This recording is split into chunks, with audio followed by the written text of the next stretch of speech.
Good morning 7th class. बेटे आज हम नेक्स्ट चैप्टर स्टार्ट करेंगे। चैप्टर का नाम है चिड़िया की बच्ची। 9th चैप्टर है ये, ठीक है। चैप्टर का नाम है चिड़िया की बच्ची। तो ये चैप्टर है वो किसके द्वारा लिखित है? जैनेंद्र कुमार, श्री जैनेंद्र कुमार द्वारा रचित है ये चैप्टर। उन्होंने एक कहानी लिखी है इसमें, और इस कहानी में क्या बताया गया है? उन्होंने कहानी में बताया है कि हर प्राणी को धन दौलत, सरकारी संसारिक सुख सुविधाओं की अपेक्षा उन्हें अपनी आज़ादी और माता पिता का स्नेह अधिक प्यारा होता है, ठीक है। चाहे वो छोटा सा कोई चिड़िया हो, कौवा हो, कोई भी हो, या कोई भी इंसान हो या जानवर हो, उनको संसारिक सुख के अलावा अपने माँ बाप का प्यार है वो ज़्यादा अच्छा लगता है। दूसरी ओर मनुष्य अपने मन बहलाव के लिए छोटे छोटे पक्षियों को लालच देकर कैद करना चाहता है, और मनुष्य का ये स्वभाव है कि पक्षियों को पिंजरे में कैद करके वो उनको अपने मन बहलाव के लिए रखना चाहता है, अपने घर पर पिंजरे में बांध कर रखना चाहता है, जबकि कोई भी जो पशु पक्षी है वो बंद कर नहीं रहना चाहता, ठीक है। ये इसका भावार्थ है इसका चैप्टर का। तो हम ये चैप्टर स्टार्ट करते हैं। इसमें माधव दास नाम का एक सेठ है, उसकी बहुत बड़ी कोठी है, उसका एक सुंदर बगीचा है आगे, और उसके पास धन की कोई कमी नहीं है। फूल फल पौधे, ठीक है, और फव्वारों में उछलता हुआ पानी उसे अच्छा लगता है। उसके घर के आगे या कोठी के आगे एक बहुत बड़ा बगीचा है, ठीक है। शाम को वो वहाँ आकर बैठता है और उसे वहाँ बैठना बहुत अच्छा लगता है। प्रकृति को देखना, वहाँ से पेड़ पौधों को देखना, उनको पानी देना, ठीक है। वहाँ पर उसके कुछ मित्र भी आकर बैठ जाते हैं और आपस में बातें करते हैं सभी। तो इस तरह से उसको संध्या के समय बैठना वहाँ पर अच्छा लगता है। वो रोज़ वहाँ आकर बैठता है। तो एक दिन की बात है, आज कुछ कुछ बादल थे, घटा गहरी नहीं थी, धूप का प्रकाश उसमें से छन छन कर आ रहा था।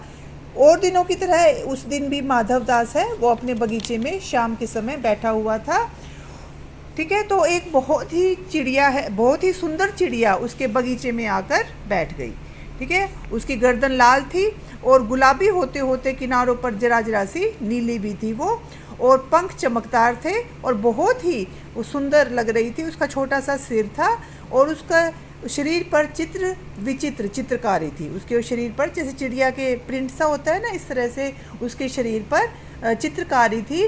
तो उसको देखकर माधव दास को बहुत खुशी हुई।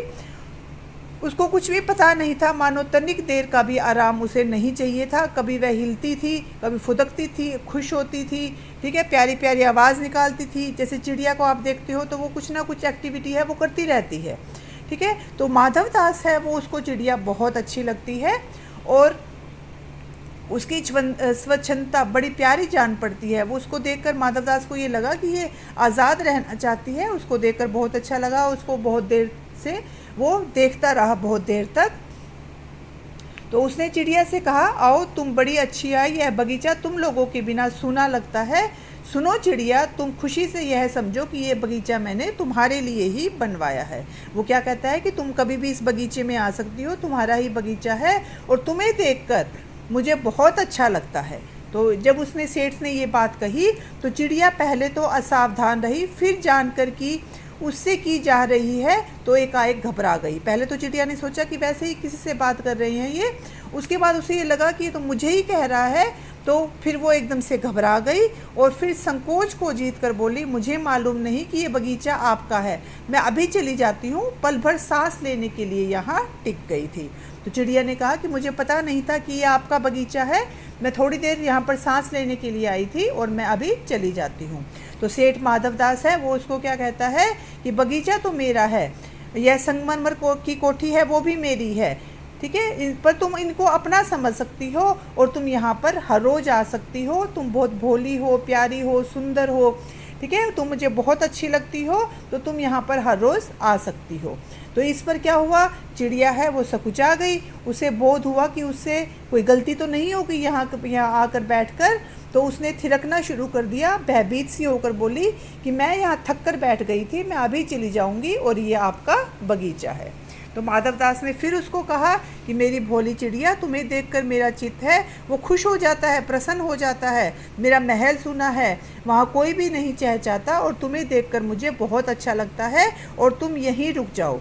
तो चिड़िया ने क्या कहा इस पर कि मैं माँ के पास जा रही हूँ, सूरज की धूप खाने और हवा से खेलने और फूलों से बातें करने के लिए मैं थोड़ी देर यहाँ पर रुक गई थी और मुझे अपनी माँ के पास अब जाना है। तो माधवदास ने क्या कहा कि प्यारी चिड़िया पगली मत बनो, देखो चारों तरफ कैसी बहार है, गुलाब हंस रहा है और अंदर महल में चलो, ठीक है, और तुम बहुत सारा सामान मिलेगा तुम्हें वहाँ पर, अच्छा अच्छा खाने को दूंगा, सोने के कटोरे में पानी दूंगा, मोतियों की झालर है वो तुम्हारे ऊपर लटकेगी, तुम बहुत खुश रहोगी। और माँ के पास बताओ क्या है, वो कह रही है तुम अपने सेठ माधवदास कहता है कि तुम अपनी माँ के पास जाना चाहती हो, तो तुम्हें माँ के पास क्या मिलेगा, तुम यहीं पर है वो सुख से मेरे पास रहो। ठीक है, तो बेटा ये चैप्टर मैंने आज जितना रीड करवाया है आपको, वो आपको अच्छे से रीड करना है।